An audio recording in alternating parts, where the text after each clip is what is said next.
Sonia Benjamin did not plan to fall in love in a kitchen. She had a plan for her life. It was a good plan. It had structure and sense and absolutely no room for a Korean man who ran 4 countries from a building with no name on it, and looked at her across a pot of mayakguk like she was a sentence he had been trying to finish for a long time. She told herself it was the soup. She told herself it was the warmth of the house, Harin's laugh, Kennedy's stories about Atlanta, the twins who had appeared in a California market and decided she was relevant before she had any say in the matter. She told herself all of this very convincingly for exactly 3 weeks. Then Jian looked at her one morning over breakfast and said, without preamble, without looking up from her bowl, "You like our appa?" Sonia's spoon stopped moving.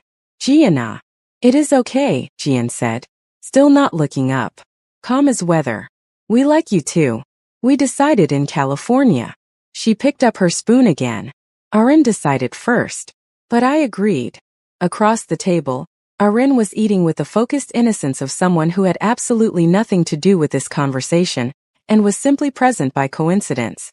Sonia looked at her. Arin looked up. "What?" Sonia put her spoon down and pressed both hands over her face. From behind his newspaper at the end of the table, Kennedy Adam, tall, warm brown skin, silver-streaked hair, this morning in a deep burgundy shirt and charcoal trousers that said Atlanta Money without announcing it, lowered the paper exactly 2 inches and looked at Harin over the top of it. Harin, in a soft ivory wrap dress with gold earrings, was looking at her tea with a smile she was no longer bothering to hide. Kennedy raised the paper back up. Some things did not need commentary. Welcome to Black Silk Stories, the home of Afro-Korean stories that hit different. Subscribe, drop a comment, and do not go anywhere. This is only the beginning. Chung Ae found out about the breakfast conversation at 11:30 that same morning. Not from Sonia. Not from his parents. From a note on his desk. It was in Arin's handwriting, large, pressing hard into the cream paper, with Jian's single neat signature at the bottom confirming everything as fact. "Appa, we told Sonyouni that she likes you. She did not say we were wrong. We think you should do something about this before she goes back to New York. You have 12 days. We have checked her flight. Please do not waste them being serious. Arin and Jian." Chung Yi read the note once. He was wearing a deep forest green wool suit this morning, sharp, structured, the color of someone who had decided to be different without announcing it, with a white shirt and no tie. His fountain pen was in his hand. He set it down. He read the note again. Then he pressed the intercom. "Cha." Secretary Cha Suljiai's voice came through immediately. "Yes, sir. Clear Thursday evening." A pause. Not long. Secretary Cha had learned not to ask certain questions. "Cleared, sir. And send flowers to the guest room." Another pause, this one his. "Peonies. If they have them." Secretary Cha said nothing for exactly 1 second. "Of course, sir." He released the intercom. Looked at the note again. 12 days. He folded it. Put it in his breast pocket. Went back to work. But the pen stayed down for a little longer than usual. Thursday evening arrived the way significant things arrive. Quietly, without announcing how much was riding on it. Chung Ae came to his parents' house at 6:30. He was never early. Early was its own kind of message, and he was a man who chose his messages carefully. But he was early tonight, 6:30, with the particular precision of someone who had been ready since 5 and had spent an hour and a half pretending otherwise. He was in a dark plum double-breasted suit with a white pocket square, black Oxford shoes, the outfit of a man who had decided the evening deserved dressing for without admitting he had thought about it for 40 minutes. Sonia was in the garden. He saw her through the glass doors before she saw him. She was in a deep rust orange wrap dress that caught the late evening light and did something to it, made it warmer, made the garden feel like a painting of itself. Her hair was up tonight loosely with a few strands falling. She was reading something, a book flat on her knees, feet tucked under her on the garden bench. She looked like she belonged there. That was the thing that stopped him at the glass door for 3 seconds longer than he meant to stop. She looked like she had always been in this garden. He went outside. She heard him and looked up. No performance in it, just her eyes finding him and staying there. "You're early," she said. "I am on time," he said. She looked at him with a small curve at the corner of her mouth. "Harin said dinner is at 7:30. "Then I am early," he said. She laughed, the real one, the whole face one, and moved her book to make room on the bench. He sat. Not close enough to mean something. Close enough that it did anyway. The garden was very quiet. Jian told me, he said. Sonia looked at her book. I know. She told me she told you. When? This morning. She knocked on my door at 7 a.m. in her pajamas, stood in the doorway and said I told Appa. I thought you should know. Then she left. Sonia paused. She did not wait for a response. She rarely does, Chang'e said. When she has said the thing that needed saying, she considers the conversation complete. She is extraordinary, Sonia said. Quietly. The way people say things they have been thinking for a while. They both are, he said. A silence opened between them. The comfortable kind. The kind that didn't need filling. Sonia, he said. Just Sonia, she said. He looked at her. Sonia. The word was different without the formality. He seemed to notice this. I am not good at this. At what? At? He stopped. Started again. I run things. I manage outcomes. I know exactly what I am doing in every room I walk into. A pause. I have not known what I am doing since approximately the day 2 7-year-olds arrived in my driveway, and one of them shook my hand like a CEO. Sonia turned to look at him fully. And now I have 12 days apparently, he said. According to my daughters who checked your flight. Sonia stared at him. Then she laughed. Not the polite one, not even the real one. Something bigger than both. Something that came from the place where things are genuinely, helplessly funny because they are also genuinely, helplessly true. They checked my flight, she said. They check everything, he said. Jian checked my blood pressure once using a book from my mother's study. She was 8 days into living in this house. Sonia shook her head slowly. Chang'e. Yes. I like you, she said. Straight. Clean. No performance. The way she did everything. I am telling you directly because Jian told me that being indirect is just slow honest and I think she is right. He looked at her for a long moment. I like you, he said. I have been trying to be professional about it for 3 weeks. How did that go? Poorly, he said. She smiled. He looked at that smile and felt something loosen in his chest that had been held tight for so long he had stopped noticing the tension. From inside the house, just visible through the garden glass doors, 2 small faces. One in a coral knit dress watching with bright eyes. One in a sage green dress watching with those quiet, assessing ones. Both of them disappeared the moment Chang'e looked up. He looked back at Sonia. They are watching, he said. I know, she said. They have been there for 10 minutes. He almost smiled. Almost. And you said nothing. I thought it was sweet, she said simply. He looked at this woman, who had crouched for a stranger's oranges in a California market without checking if anyone was watching, who had listened to a 7-year-old explain seaweed like it was the most important information she had ever received, who said I like you the way other people said good morning. Direct, easy, without the weight of performance. Have dinner with me, he said. Not here. Thursday next week. Just us. She looked at him. That is your second Thursday. Yes. You planned this. I am considering calling it strategy, he said. She laughed again. Okay, she said. Just that. Clean and simple and finished. From behind the glass doors, Arin grabbed Jian's arm. Jian allowed it. Dinner that evening was different from every dinner before it. Not in the food. Not in the table. In the air. Something had shifted and everyone at the table could feel it and nobody said anything about it because saying it would have made it smaller. Arin had dressed for it. A deep teal silk blouse with wide trousers in the same tone, gold at her ears and wrists, the particular elegance of a woman who dresses not to be seen but to honor the occasion. Kennedy was in his burgundy shirt with a dark blazer added for dinner, which in Kennedy's language meant he considered this evening significant. The twins had been dressed by Arin with the specific intentionality she brought to all occasions.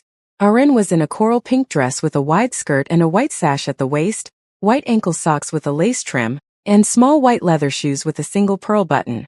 Her hair was in 2 high puffs with coral ribbon threaded through. She looked like a celebration dressed as a person. Jian was in a sage green dress with a Peter Pan collar, white tights and small sage leather shoes with a gold buckle. Her hair was in a French braid with a thin gold ribbon woven through it. She looked like composure given a color. Sonia had changed into a deep navy wrap dress. Elegant, unhurried. The kind of outfit that said she knew exactly who she was before she walked into any room. Chung A sat at his end of the table in his dark plum suit and watched his family, this word still new in his mouth, still finding its shape, and felt something he was only beginning to find language for. Appa, Arin said. Yes. You are smiling again. I am eating, he said. You can do both, she said generously. We have discussed this. Kennedy made a sound into his water glass. Jian looked at Chung A across the table, just looked steady and certain, and gave him the small nod. The one that meant, I see you. This is right. I have decided. He gave her the smallest nod back. She returned to her soup. The weeks that followed moved differently than weeks had moved before. Chung A noticed it the way you notice a change in weather. Not the moment it happens, but the moment you realize it has already happened and the air is completely different. He had dinner with Sonia on Thursday. Just the two of them, at a restaurant in Itaewon that had no signage outside because the people who needed to find it already knew where it was, which Sonia pointed out was exactly like his office building, which made him stop mid-reach for his water glass. You noticed that, he said. I notice things, she said. Jian notices things, he said. I know, Sonia said. She told me she got it from her father. A pause. She said that 3 days ago. Very matter-of-factly. Like it was already settled history. He was quiet for a moment. She said that, he said. She did. He picked up his water glass. Set it down. 3 months ago I did not know they existed. And now? Sonia said. He looked across the table at this woman who asked, and now? The way other people asked, are you breathing? Like the answer was the most important thing and she had time for all of it. Now, he said slowly. I check the weather before I leave the house because Jian told me cold air affects my throat and I have too many morning meetings to arrive hoarse. He paused. I eat lunch at 12:30 every day. I leave the office by 8. I know that Arin's favorite color is yellow, but she thinks coral looks better on her, and she is correct. Another pause. I know that Jian likes the window seat in the car but will always offer it to Arin first. And that she has not offered it once in 3 months because Arin always takes the window without asking, and Jian lets her, and neither of them has ever discussed this out loud. Sonia was looking at him with an expression he couldn't immediately name. What? He said. Nothing, she said. Just you know them. Yes, he said. Like it was simple. Like it had always been simple.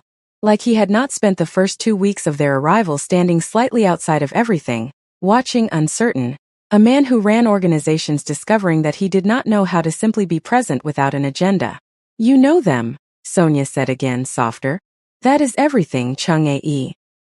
He looked at her across the candlelight of a restaurant with no signage, in a dark plum suit, with a looseness in his shoulders that had not been there 4 months ago, and thought that she was right. It was everything. Sonia's 12 days became 30. Nobody announced this. Nobody negotiated it. Her return flight to New York came and went like a rumor, and she was still in Seoul, still at the Adam family table at breakfast, still standing in Harin's kitchen on Tuesday evenings learning things about soup that she had not known she needed to know. Her office in New York had questions. She answered them from Seoul and nobody could tell the difference, which told her something about the nature of places and belonging that she filed away to think about later. It was Jian who noticed first. Of course it was Jian. She came to find Sonia on a Sunday afternoon.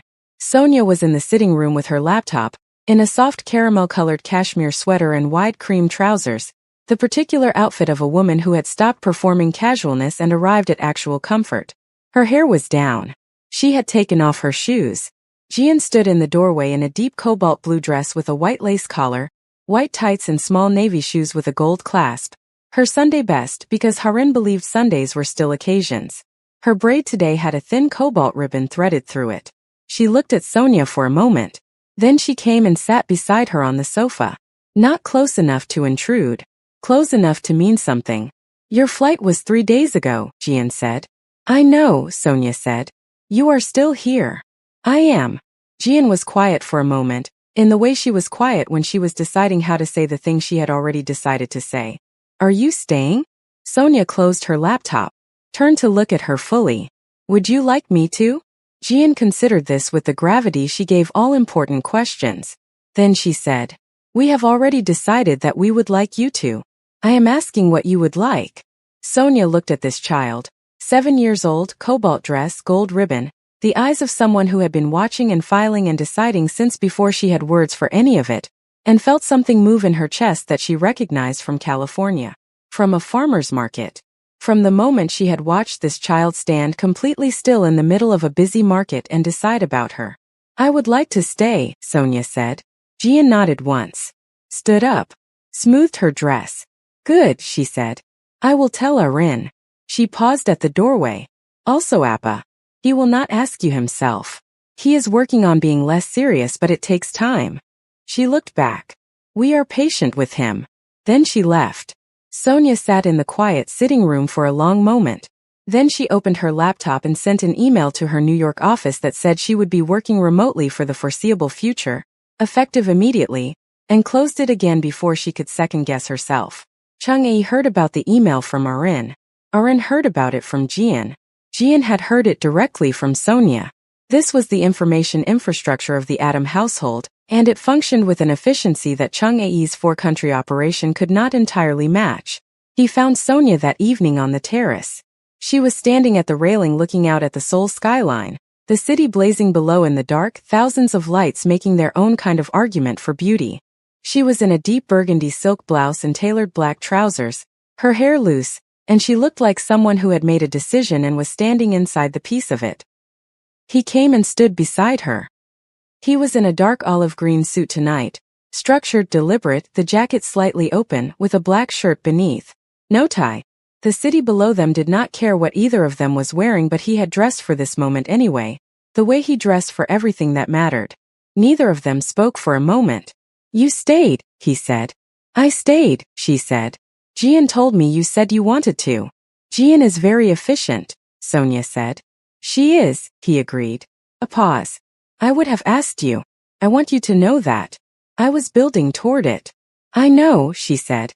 She told me that too. She said you needed time and she had run out of patience. Sonia glanced at him sideways.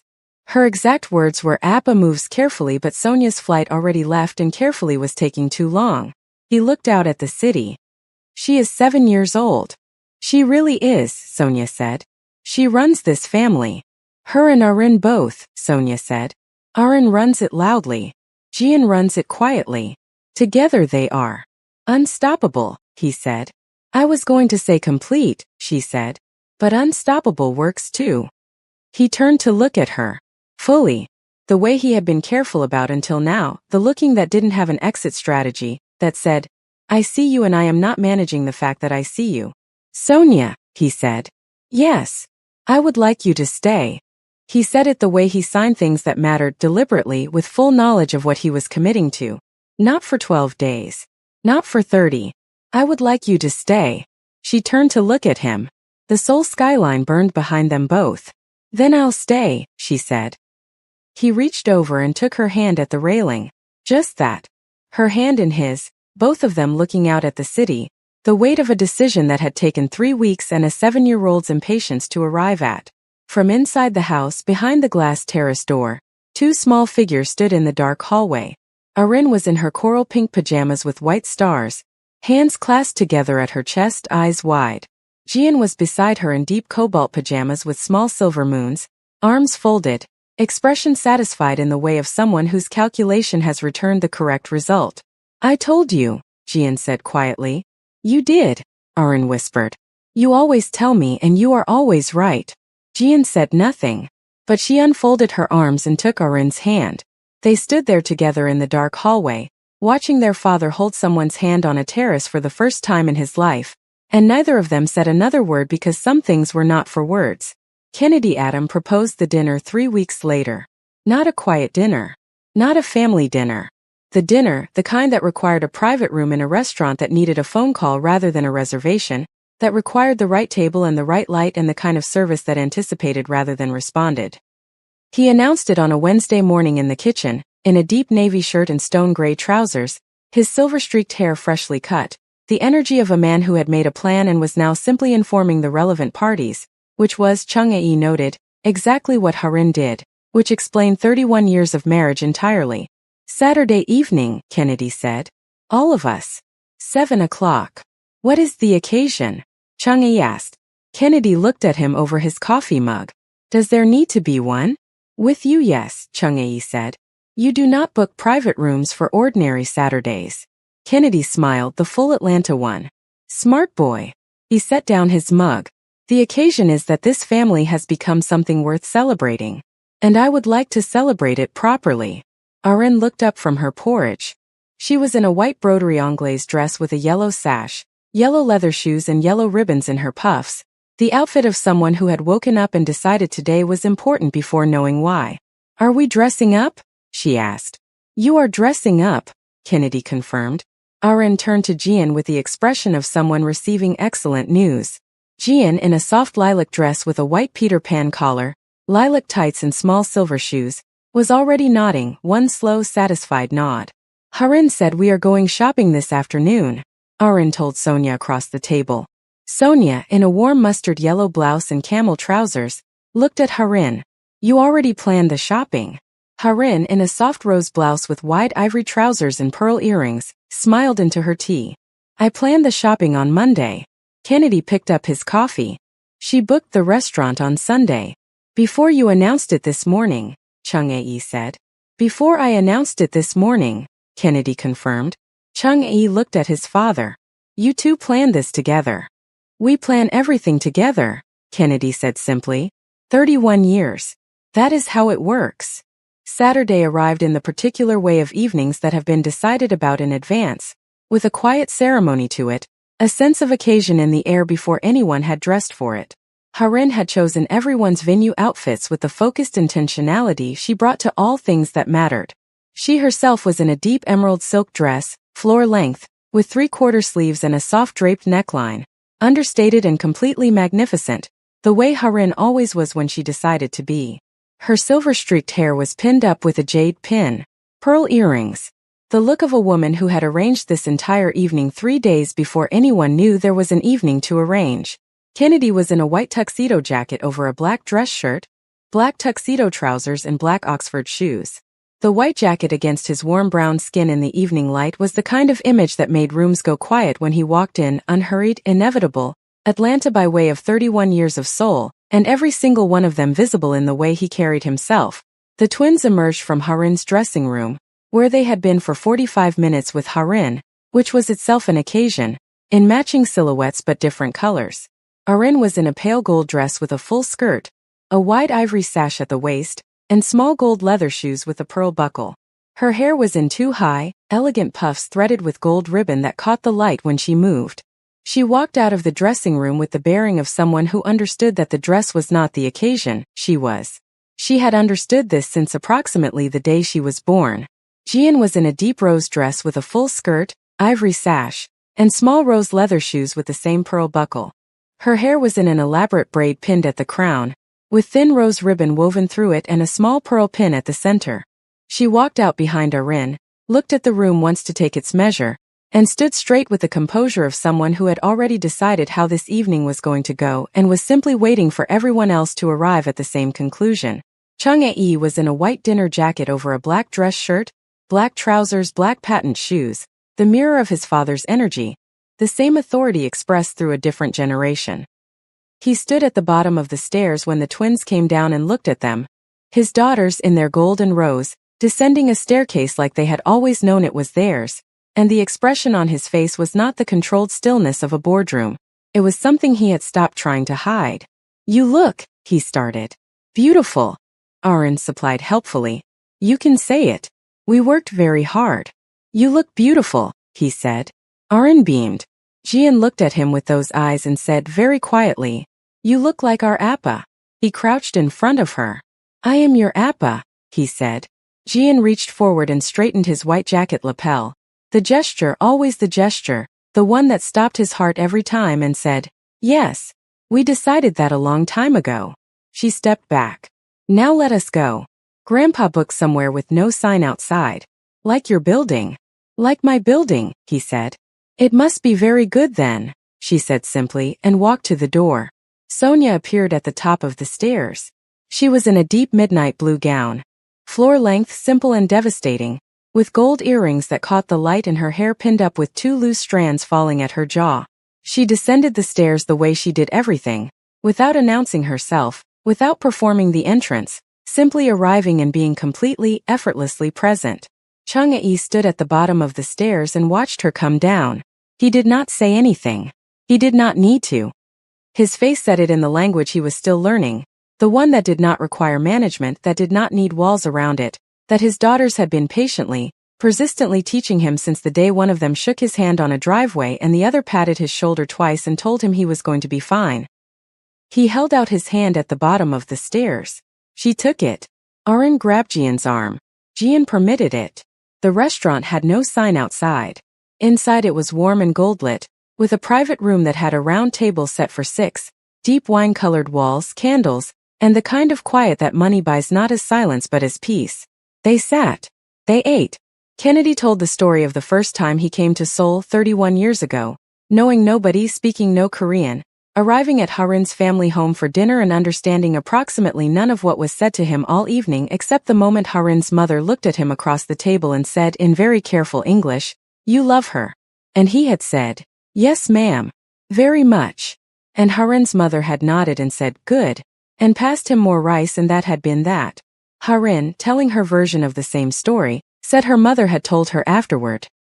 "He has a good handshake and honest eyes. Keep him." She said, "Keep him," Kennedy repeated, delighted still after 31 years. "Like I was a plant." "A very tall plant," Harin said. "A tree," Arin said immediately. "Like we told him in the orphanage. Very tall. Very well dressed." The table went warm with laughter. Jian was looking at Kennedy with something in her eyes that was not the usual assessment. It was softer than that. It was the look she gave things she had decided she loved. Private, certain, not for performing. "Grandpa," she said when the laughter settled. "Yes, baby. Will you tell us about Atlanta?" Kennedy looked at her. Then he leaned back in his white tuxedo jacket, warm brown skin golden in the candlelight, and he smiled the full Atlanta smile, the one Harin said could stop traffic, and he said, "Atlanta. All right. Let me tell you about Atlanta." And he did. He told them about red Georgia clay and summer heat that sat on your shoulders like a hand, about his mother's kitchen and the specific smell of cornbread at 6 in the morning, about the first business he built with $1,100 and a phone that kept dropping calls, about the morning he decided to come to Korea for a conference and met a woman at a hotel breakfast who laughed at something he said, and he thought, in the specific, irrational, completely certain way of true things, there she is. Harin, listening to a story she had heard 30 times, looked at him like it was the first time. Sonia watched them both and felt the specific ache of witnessing a love that had survived every version of itself and come out warmer on the other side. Chung-ae watched Sonia watching his parents and thought about what she had said on the terrace. "Would you like me to stay?" And what he had said back. And what it had felt like to mean it completely, without strategy, without managing the outcome, just meaning it the way his father had meant "yes ma'am" very much across a dinner table 31 years ago. Under the table, Arin's small hand found his. He looked down at her. She was looking at Kennedy, listening to Atlanta, her gold ribbon catching the candlelight. She had not looked at him. She had just found his hand the way you find something you already know is there. He closed his hand around hers. On his other side, Jian was watching Kennedy too. After a moment, without looking at Chung-ae, she reached over and put her small hand on his arm. Just rested it there. Present. Certain. The gesture that needed no explanation because it was not a gesture. It was simply the truth made physical. He sat between his daughters in a restaurant with no sign outside, his father's voice filling the room with Atlanta and red clay and a woman at a hotel breakfast, and he felt, fully, finally, without the walls, what it was to be exactly where you were supposed to be. He had built 4 countries from silence and will. He had not known, until 7-year-old hands found him in the dark, that belonging was the thing he had been building toward all along. Later, after dinner, after Kennedy had paid the bill with the quiet authority of a man who had never once in his life allowed someone else to pay, after Harin had touched Sonia's face in the doorway with both hands the way she touched the faces of people she had decided were hers, they stood outside the restaurant in the cool Seoul night. The city was alive around them. Lights and movement and the particular energy of Seoul after dark. Relentless, beautiful, completely unbothered by anyone's feelings about it. Arin was holding Kennedy's hand, telling him something important about a dream she had the previous Thursday involving General Biscuit the orphanage rabbit and a very large cabbage. Kennedy was listening with his full attention. Harin was beside them, her emerald dress catching the light, smiling at something Sonia had just said. Chang'e stood slightly apart watching all of it. Jian came and stood beside him. She did not say anything. She looked at the city the way she looked at everything, taking its full measure, filing it away. Then she said, Appa. Yes. Are you happy? He looked down at her.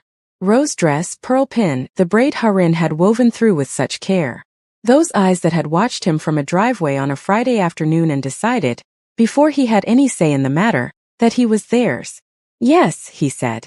Really, she said. Not doubting. Checking.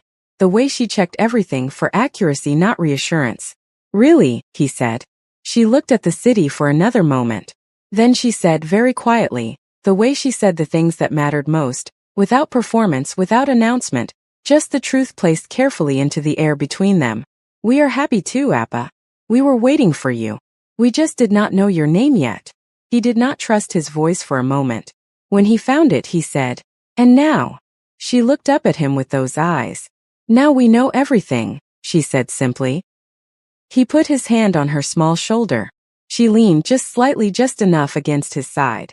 The soul night moved around them. His father's laugh rose above the city noise. His mother's voice followed it. Sonia looked across at him over Harin's shoulder, and something passed between them that did not need words and did not need witnesses except the city itself, blazing and indifferent and somehow exactly right.